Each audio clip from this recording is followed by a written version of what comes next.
मोसानानै मोजां मोनदों गोजोनथों आं बयनिसिमबो गोदान बोसोरनि गाहाम हामलायनाय बावहरदों आरो लोगोसे बे हाबाफारियाव गोसो गुदुङै बाहागो लाफैनायनि थाखाय साबायखर बावदों जों बेवहाय दैदेनगिरि हिसाबै आसामनि कालचार मिनिस्टार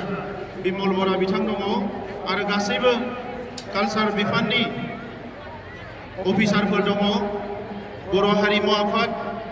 बाथौ गौथुमनि दैदेनगिरिफोर बर' थुनलाइ आफाद बर' फरायसा आफाद आरो गोबां आफादफोरनि दैदेनगिरिफोरजों लोगोसे बर'नि हारिमुनि बिथिङाव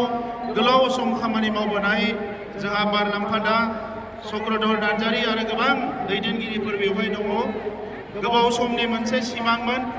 जे बर' हारिमुखौ मुलुगनि दरबाराव गायसननो थाखाय बेबायदि मोनसे दिन्थिफुंनायनि 2022 मायथाइयावनो साननाय जादोंमोन नाथाय गुबुन जाहोनाव फैयै फैयै 2026 मायथाइयाव बे हाबाफारिया जाफुंसार महर मोननो थांगासिनो दङ आङो आसामनि चिफ मिनिस्टार बिथांखौ साबायखर बावदों बे हाबाफारिखौ गोबावैबाबो जाफुंसार होनायनि थाखाय भारतनि प्राइम मिनिस्टार बिथाङाबो नुजाफैगोन आरो जों बयबो हास्थायनाय बायदियैनो बर' हारिमुवा बर'नि रायजो जानाय गामि ओनसोलनिफ्राय लानानै आसामनि केपिटेल आसामनि राजधानीनिफ्राय लानानै